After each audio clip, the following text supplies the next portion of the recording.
So out she creeps, she shuts the door, and Goldie, after making sure that she is really all by herself, goes quickly to the medicine shelf. And there her greedy little eyes sees pills of every shape and size. Such fascinating colours too, some red, some green, some brown, some blue. "Hooray!" she says, "let's try the brown." She takes one pill and gulps it down. "Yum, yum," she cries. "Hooray, what fun! They're chocolate coated, every one."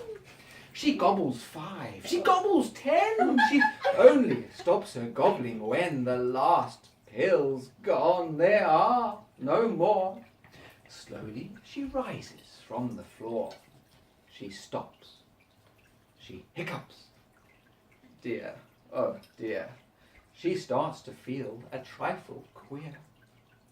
You see, how could young Daisy know, Goldie know, for nobody had told her so, that Grandmamma, her old relation, suffered from frightful constipation. This meant that every night she'd give herself a powerful laxative, and all the medicines that she bought were naturally of that sort. The pink and red and blue and green were all extremely strong and mean, but far more fierce and meaner still was Granny's little chocolate pill. Its blast effect was quite uncanny. It used to shake up even Granny. In point of fact, she did not dare to use it more than twice a year. So can you wonder little Goldie began to feel a wee bit mouldy. Inside her tummy something stirred. A funny gurgling sound was heard. And then, oh dear, from deep within the ghastly rumbling sounds begin. They rumblate and roar and boom, bounce and echo round the room. The floorboards shake, and from the wall bits of paint and plaster fall. Explosions, whistles, awful bangs were followed by the loudest clangs.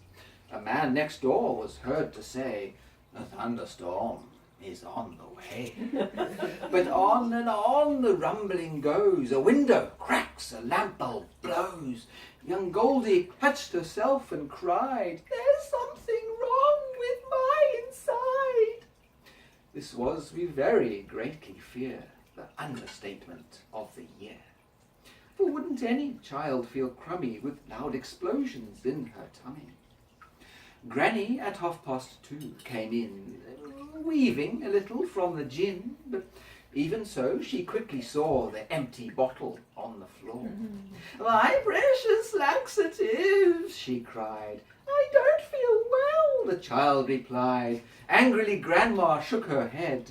"I'm really not at all surprised," she said. "Why can't you leave my pills alone?" With that she grabbed the telephone and shouted, "Listen, send us quick an ambulance. A child is sick. It's number 50, Fontwell Road. Come fast, I think she might explode."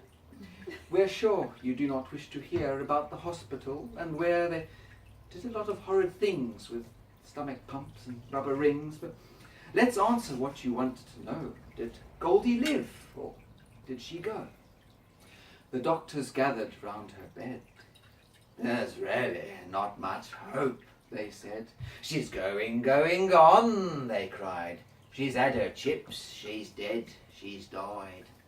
"I'm not so sure," the child replied, and all at once she opened wide her great big bluish eyes and sighed, and gave the anxious docs a wink and said, "I'll be okay, I think." So Goldie lived, and back she went, at first to Granny's place in Kent. At lunchtime on the second day, her father fetched her in a Chevrolet and drove her to their home in Dover. But young Goldie's troubles were not over.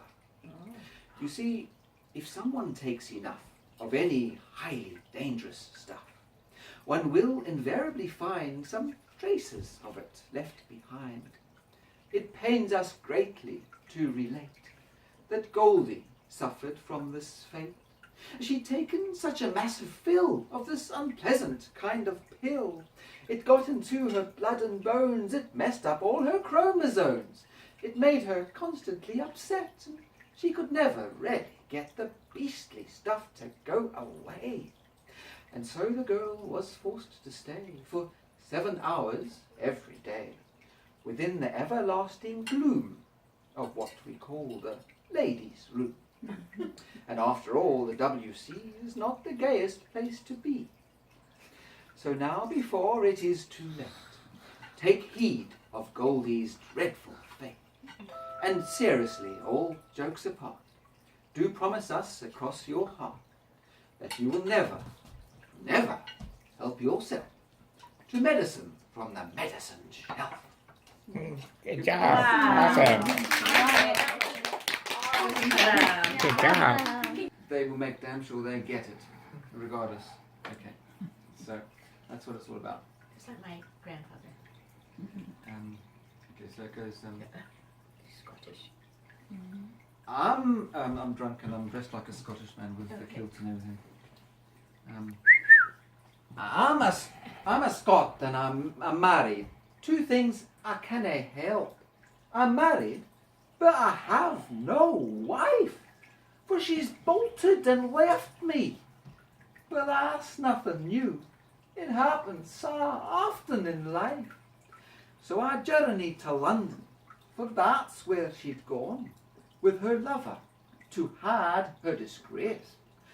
And though London's a big town, I swore I'd not rest till I'd searched every street in the place. And I tramped, oh, how I tramped, weary mile upon mile, till exhausted and ready to drop. But I wouldn't give in, so I climbed on a bus and took a front seat at the top. We came to a halt in a brightly lit square.